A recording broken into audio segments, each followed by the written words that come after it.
అండి. ప్రభువైన యేసుక్రీస్తు నామములో మీ అందరికీ కూడా శుభాలు, వందనాలు తెలియజేస్తున్నాను. పునరుద్ధాన దినాన ప్రభు మిమ్మును మీ కుటుంబాన్ని దీవించి ఆశీర్వదించునుగాక.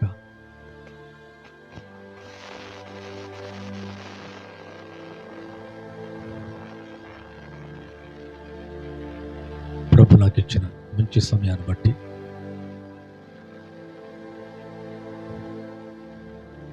దేవుని ఎంతగానో స్తుతిస్తున్నాను. నామాన్ని కనపరుస్తుందండి. దయచేసి కళ్ళు మూసుకున్నట్లయితే ప్రార్థించుకుందుకెళ్దాం. పరిశుద్ధుడైన తండ్రి, మీకు వందనాలయ్యా.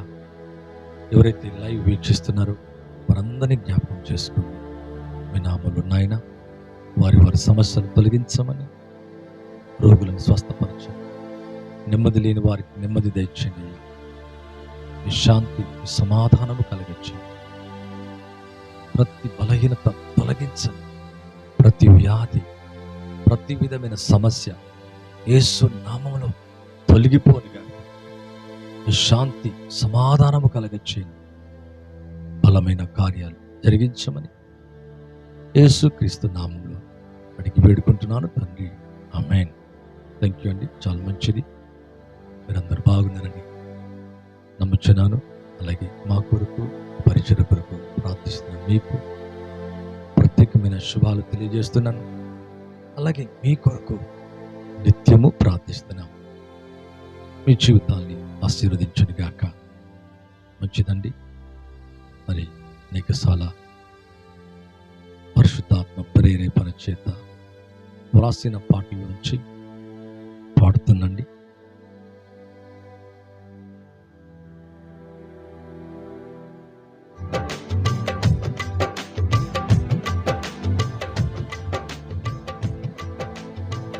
నీవే నా ఆశ్రయము, నీవే నా దుర్గము,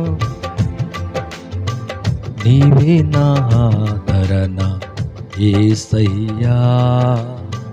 నీవే నా ఆశ్రయము, నీవే నా దుర్గము, నీవే నా ఆదరణ యేసయ్యా. నీవుంటే నాకు చాలు, మనసులో నెమ్మది, నీవే నాకు బలము, దినములంతా ఆరోగ్యం. నీవుంటే నాకు చాలు, మనసులో నెమ్మది, నీవే నాకు బలము, దినములంతా ఆరోగ్యం. నీవే నా ఆశ్రయము, నీవే నా దుర్గము, నీవే నా ఆదరణ యేసయ్యా. నీవే నా ఆదరణ యేసయ్యా.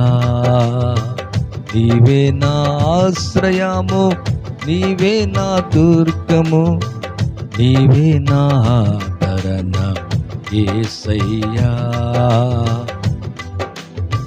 నీ ప్రేమే నాకు చాలు, మనసులో ధైర్యము, నీవే నాకు జీవం, ఆత్మలో సమృద్ధి. నీ ప్రేమే నాకు చాలు, మనసులో ధైర్యము, నీవే నాకు జీవం, ఆత్మలో సమృద్ధి. నీవే నా ఆశ్రయము, నీవే నా దుర్గము, నీవే నా ఆదరణ యేసయ్యా. నీవే నా ఆదరణ యేసయ్యా. నీవే నా ఆశ్రయము, నీవే నా దుర్గము, నీవే నా ఆదరణ యేసయ్యా. నీవే నా ఆదరణ యేసయ్యా. నీ తోడు నాకు చాలు, మనసులో సంతోషం, నీవే నాకు మహిమ, క్షేమమే నా వెంట. నీ తోడు నాకు చాలు, మనసులో సంతోషం, నీవే నాకు మహిమ, క్షేమమే నా వెంట. నీవే నా ఆశ్రయము, నీవే నా దుర్గము, నీవే నా ఆదరణ యేసయ్యా. నీవే నా ఆదరణ యేసయ్యా. నీవే నా ఆశ్రయము, నీవే నా దుర్గము, నీవే నా ఆదరణ యేసయ్యా. నీవే నా ఆదరణ. Praise the lord. నీ తోడు నాకు చాలు, మనసులో సంతోషం. నీవే నాకు మహిమ, క్షేమమే నా వెంట. నీ తోడు నాకు చాలు, మనసులో సంతోషం. నీవే నాకు మహిమ, క్షేమమే నా వెంట. నీవే నా ఆశ్రయము, నీవే నా దుర్గము, నీవే నా ఆదరణ యేసయ్యా. నీవే నా ఆదరణ యేసయ్యా. నీవే నా ఆశ్రయము, నీవే నా దుర్గము, నీవే నా ఆదరణ యేసయ్యా. నీవే నా ఆదరణ యేసయ్యా. నీ ప్రేమే నాకు చాలు, మనసులో ధైర్యము. నీవే నాకు జీవం, ఆత్మలో సమృద్ధి. నీ ప్రేమే నాకు చాలు, మనసులో ధైర్యము. నీవే నాకు జీవం, ఆత్మలో సమృద్ధి. నీవే నా ఆశ్రయము, నీవే నా దుర్గము, నీవే నా ఆదరణ యేసయ్యా. మీరే నా ఆదరణ యేసయ్యా. మీరే నా ఆదరణ యేసయ్యా. మీరే నా ఆదరణ యేసయ్యా. చాలా మంచిదండి. ఇలాగా అనేకమైన పాటలు మీరు వింటున్నారు. మరి ప్రభుత్వ చక్కటి పాటలను బట్టి మరొకసారి దేవుని ఎంతగానో స్తుతిస్తున్నాను. ప్రభు ఇంకా చక్కని పాటలు ఇచ్చునుగాక. మరి అనేకమైన మంచి కార్యాలు యేసయ్య మీ జీవితంలో, నా జీవితంలో జరిగించునుగాక. మంచిదండి. అలాగే ప్రభు మిమ్మును, మీ కుటుంబాన్ని దేవుడు సమృద్ధిగా ఆశీర్వదించునుగాక. ఈ సమస్యలన్నీ కూడా తీసివేయాలని ప్రభుపేట కోరుకుంటున్నాను. మంచిది. వాక్య సంతోషంలోకి వెళ్తుండండి. తన సన్నిధి కాంతి ప్రకాశింపచేసి ఆశీర్వదించును. అవును ప్రియులరా, బైబిల్లో చాలా చక్కటి మాటను మనం చూస్తున్నాం. ప్రభు యొక్క సన్నిధి కాంతి ప్రకాశింపచేసి ఆశీర్వదించునని బైబిల్ కూడా వ్రాయబట్ట మనం చూస్తాం. సంఖ్యాకాండం 6వ అధ్యాయము 24, 25, 26 వచనాలు చూస్తే, యెహోవా నిన్ను ఆశీర్వదించి నిన్ను కాపాడునుగాక. యెహోవా నీకు తన సన్నిధి కాంతి ప్రకాశింపచేసి నిన్ను కరుణించునుగాక. యెహోవా నీ మీద తన సన్నిధి కాంతి ఉదయింపచేసి నీకు సమాధానము కలుగచేయునుగాక. అట్లు వారు ఇశ్రాయేళ్ల మీద నా నామం ఉచ్చరించడం వలన నేను వారిని ఆశీర్వదించను. ఇక్కడ మోషే గారి యొక్క జీవితంలోనూ అహరోను ఇశ్రాయేల్ ప్రజల్ని దీవించడానికి ఒక విషయాన్ని ప్రభు చెప్పినట్లుగా చూస్తున్నాం.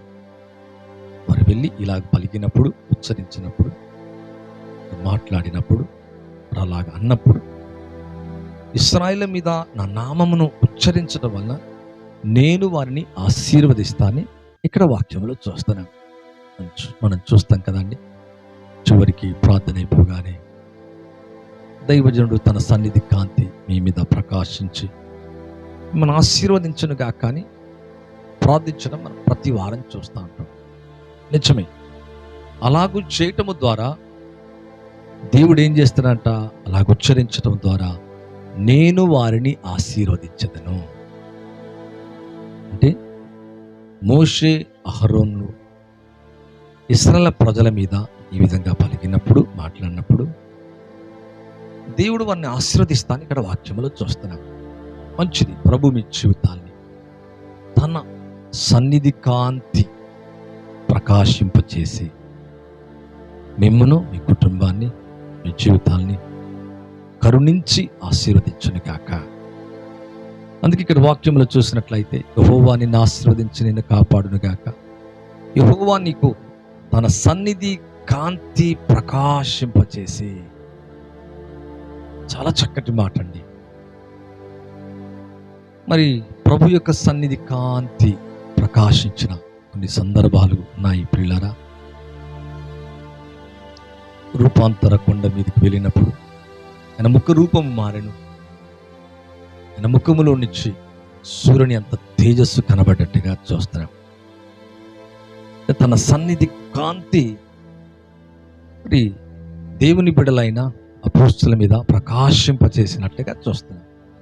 మోషే కూడా అంటే మోషే ముఖంలోంచి దేవుని సన్నిధి కాంతి ప్రజ్వరిల్లి ప్రజలకు కనబడినట్లుగా ఆ కాంతి క్రమక్రమంగా తగ్గిపోయినట్లుగా కూడా చూస్తాం.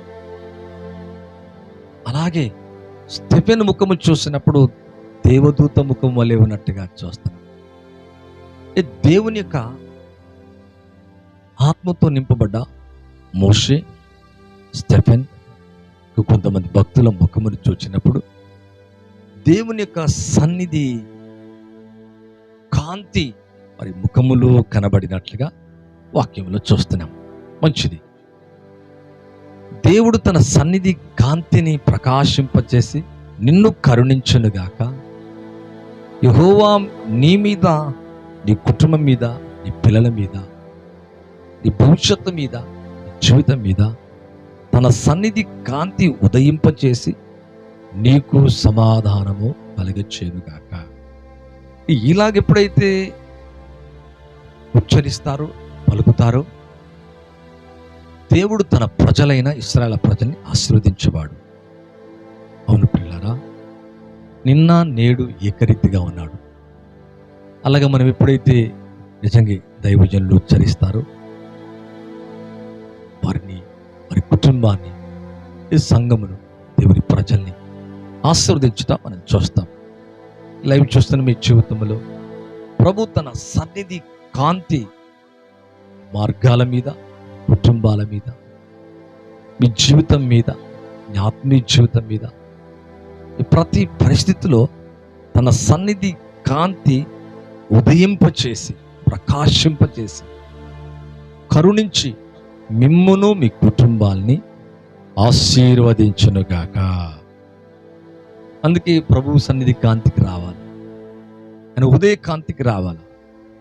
అనగా దాని అర్థం ఏంటంటే ప్రభు యొక్క సన్నిధిలో, దేవుని మందిరములు, ఆయన వాక్యములో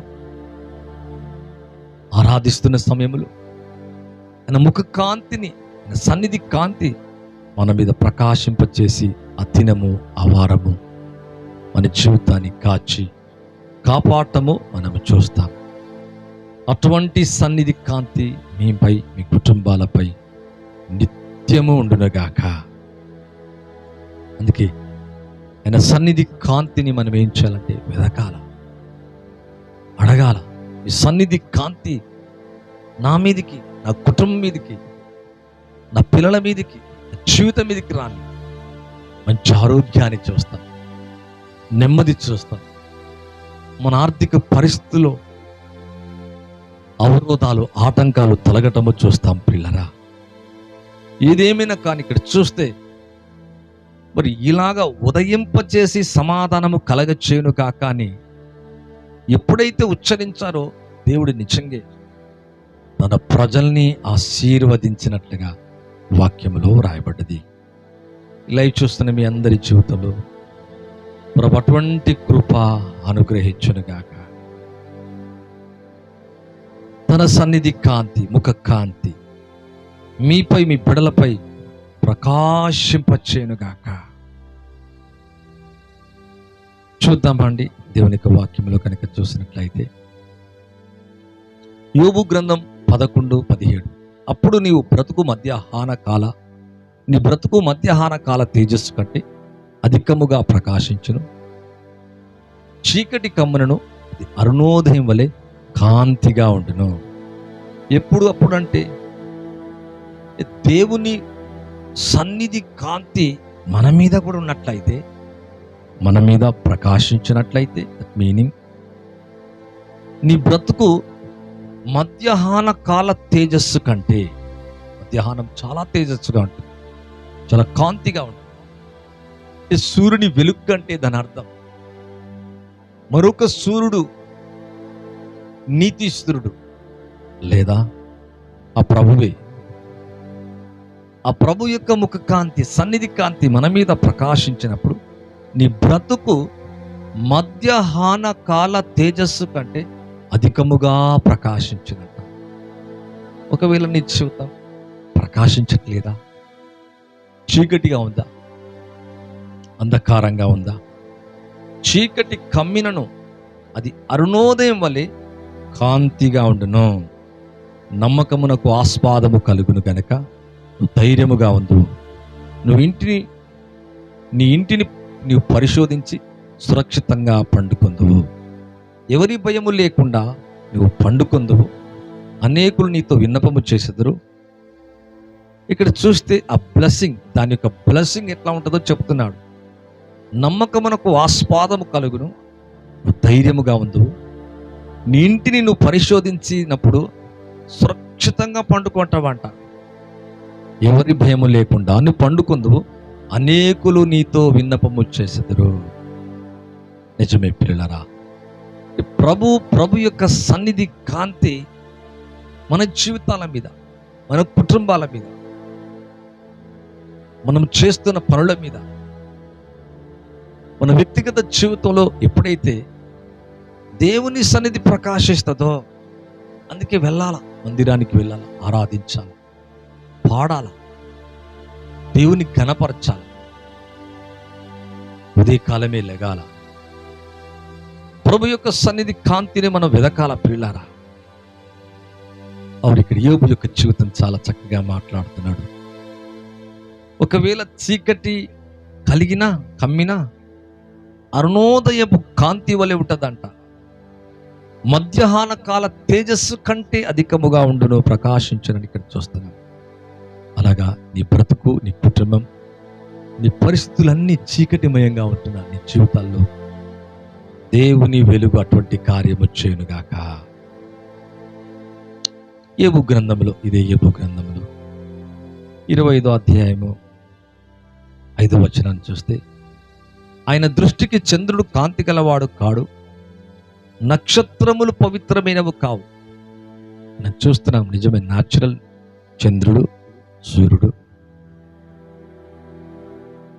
మరి ఇక్కడ అంటున్నాడు, ఆయన దృష్టికి చంద్రుడు కాంతి గలవాడు కాడు, నక్షత్రములు పవిత్రమైనవి కావు.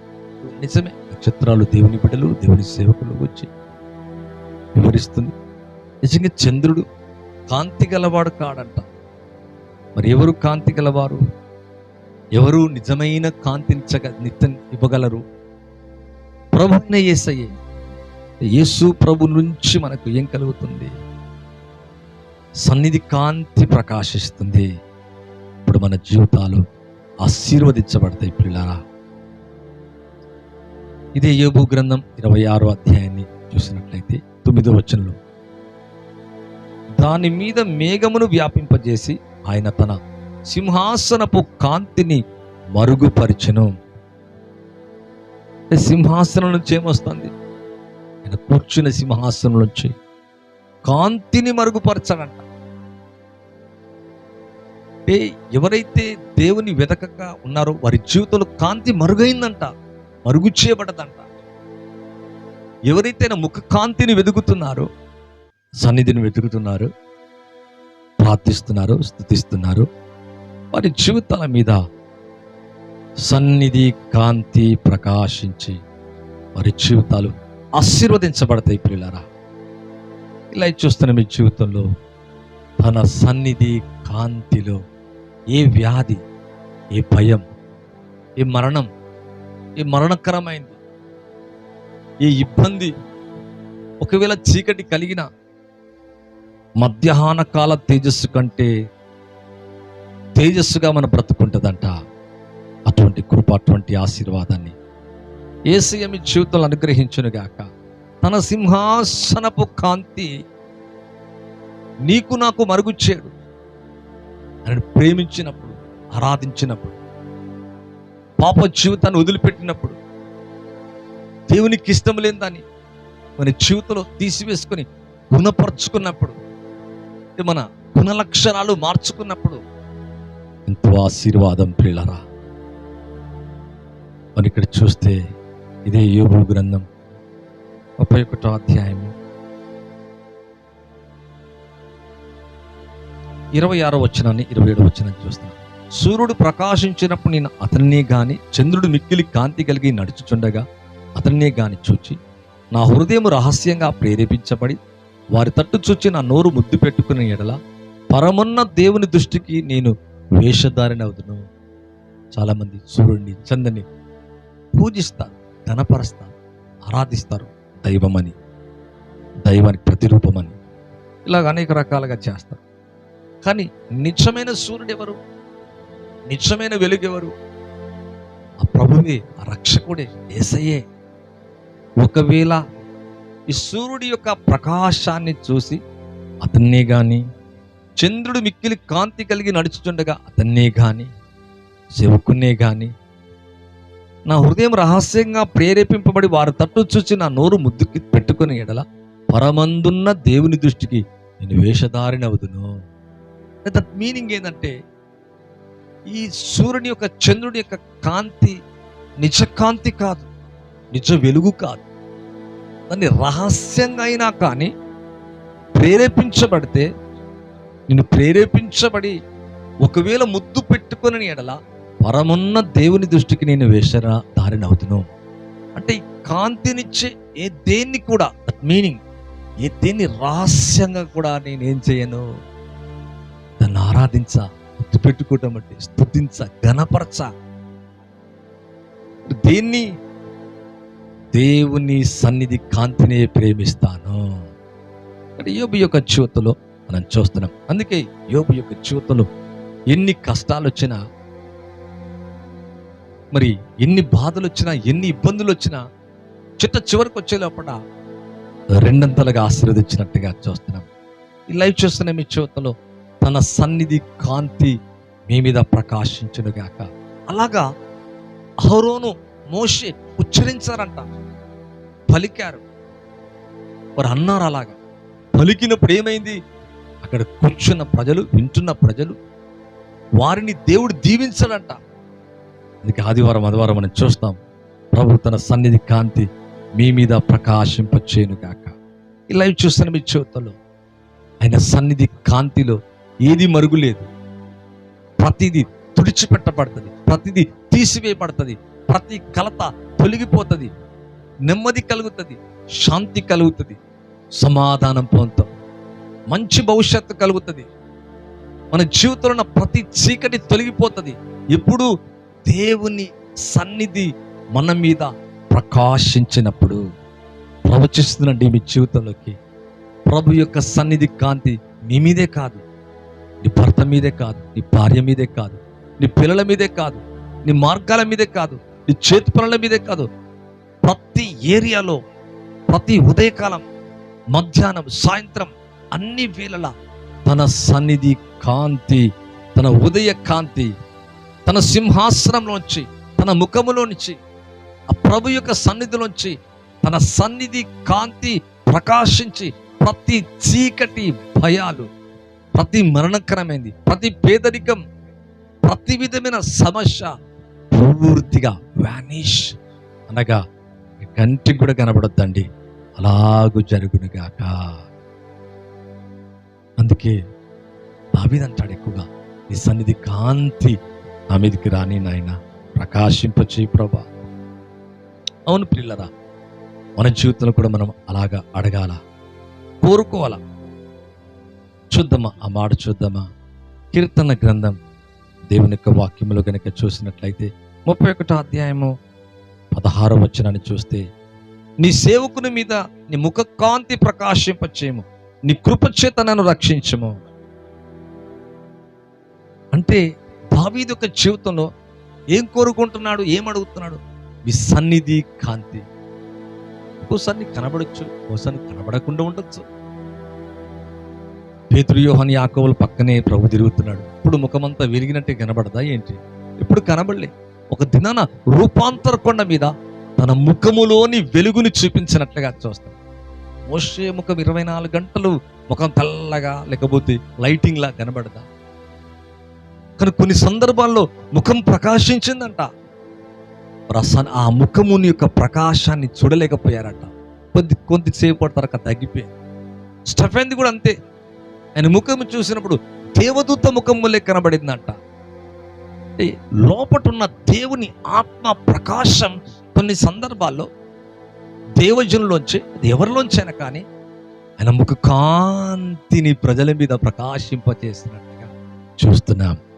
తానే వచ్చి నీ మీద ముఖ కాంతిని ప్రకాశింపచేస్తాడు. ఇక్కడ చూస్తే అంటున్నాడు, నీ సేవకుని మీద, నీ సంఘం మీద నీ ముఖ కాంతి ప్రకాశింపచేయము అనాలా. మనం కూడా అలాగాడ, మనం కూడా అలా ప్రార్థించాల. ప్రభా, నీ ముఖ కాంతి, నీ సన్నిధి కాంతి. ఎర్లీ మార్నింగ్ లేచి అడగాల, ప్రభువా నీ సన్నిధి కాంతి ప్రకాశింపచేయి.